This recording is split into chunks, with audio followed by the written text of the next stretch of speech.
This is just a sample of the audiobook. To get the complete audiobook, access the link posted in the first comment. A canopied entrance off Madison Avenue leads to one of New York's most intimate concert venues, a place where time has seemingly stood still for more than half a century. To the left of a small foyer is the Bemelmans Bar, its walls covered with fanciful scenes of Central Park as rendered by Ludwig Bemelmans, the celebrated author of Madeline. Jazzy standards fill the air, listeners scattered among nickel-trimmed tables and perched like placid crows at the black granite bar. It's as civilized a spot as exists on the Upper East Side of Manhattan, the sort of room where the conversations come accessorized with dry martinis and the gimlets are mixed with fresh lime.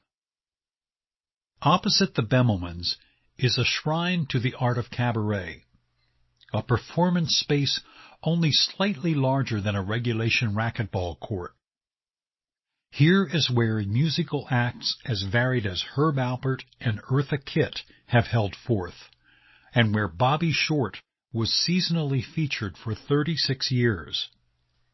On its walls are the murals of Marcel Vertès, the Academy Award-winning designer of Moulin Rouge, its blue-hued banquettes encircling a floor still dominated by a grand piano.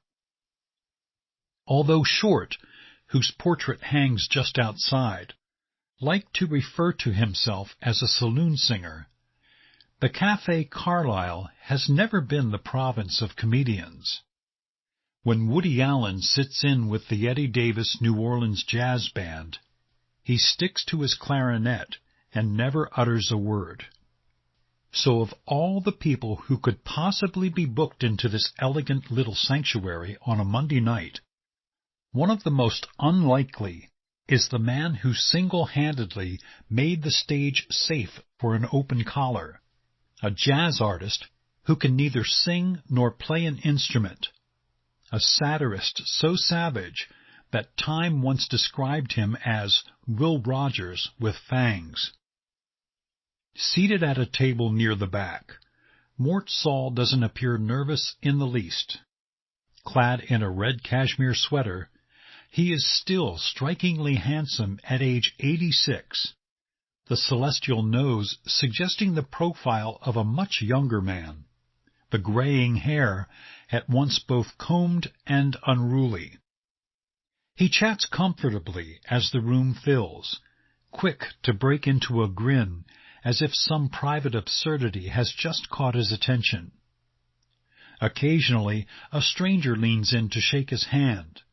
One man asks him to sign a copy of his book Heartland and tells him that he's been a fan for 50 years.